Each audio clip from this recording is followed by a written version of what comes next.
BNP chairperson Begum Khaleda জিয়াকে বহনকারী Airbus লন্ডনের হিথ্রো বিমানবন্দরে অবতরণ করেছে।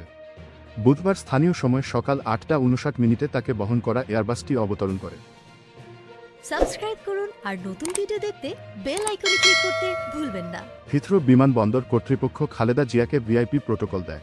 এ সময় বিমানবন্দরে তাকে বরণ করতে তার বড় ছেলে ও দলের ভারপ্রাপ্ত চেয়ারম্যান তারেক রহমান সহ পরিবারের সদস্যরা উপস্থিত ছিলেন।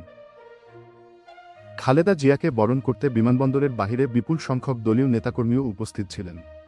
উন্নত চিকিৎসার জন্য যুক্তরাজ্যের উদ্দেশ্যে মঙ্গলবার রাতে এয়ার অ্যাম্বুলেন্সে ঢাকা ছাড়েন সাবেক প্রধানমন্ত্রী ও বিএনপি চেয়ারপারসন খালেদা জিয়া।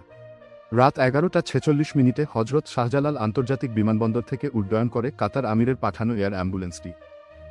বিমানবন্দরে উপস্থিত হয়ে খালেদা জিয়াকে বিদায় জানান বিএনপি মহাসচিব মির্জা ফখরুল ইসলাম আলমগীর, স্থায়ী কমিটির সদস্য মির্জা আব্বাস, গয়েশ্বর চন্দ্র রায়, নজরুল ইসলাম খান, আব্দুল মঈন খান, সালাহুদ্দিন আহমেদ, হাফিজ উদ্দিন আহমেদ, বীর বিক্রম, সেলিম রহমান, ইকবাল হাসান মাহমুদ টুকু প্রমুখ।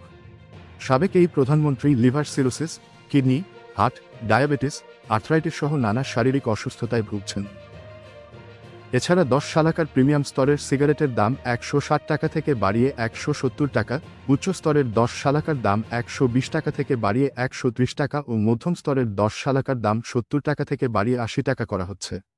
3টি স্তরের সম্পূরক শুল্ক 65.5% থেকে বাড়িয়ে 67% করা হচ্ছে।